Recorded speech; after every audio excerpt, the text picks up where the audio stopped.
Oui, monsieur Suto. Oui, alors moi je m'abstiendrai sur cette délibération, bien qu'ayant voté la précédente. On avait notifié au mois de décembre que pour tout ce qui concerne l'aménagement du FLEP, qui désormais, on va dire, est consommé, bien que nous n'ayons pas été d'accord sur votre vision Donc là, on n'est pas d'approche. sur le FLEP. Non, non, mais c'est pour expliquer mon vote de celle-ci, si vous permettez. Je vais essayer d'aller jusqu'au bout de mon propos.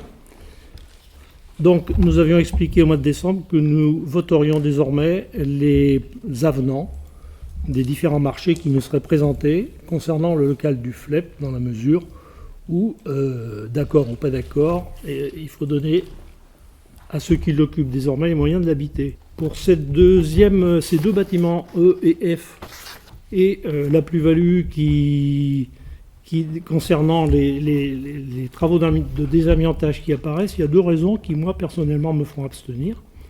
La première, c'est qu'on a déjà parlé plusieurs fois ici de l'approche du désamiantage dans sa globalité sur le LEP, et que, à chaque fois, on a la même réponse, c'est qu'il n'était pas possible d'avoir un diagnostic global avant, peut-être, mais enfin, il s'avère que peut-être il y avait aussi moyen de faire un diagnostic plus global avant.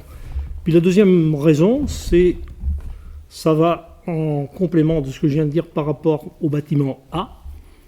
Les deux bâtiments en question sont en travaux.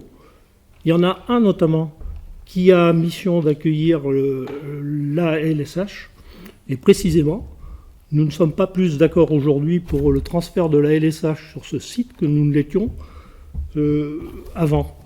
Donc, alors qu'il y a encore des possibilités de faire en sorte que l'ALSH puisse rester dans un cadre arboré, je ne vois pas pourquoi j'irai voter des travaux de désamiantage pour le transférer dans un cadre, on va dire, très minéral. Donc je m'abstiendrai.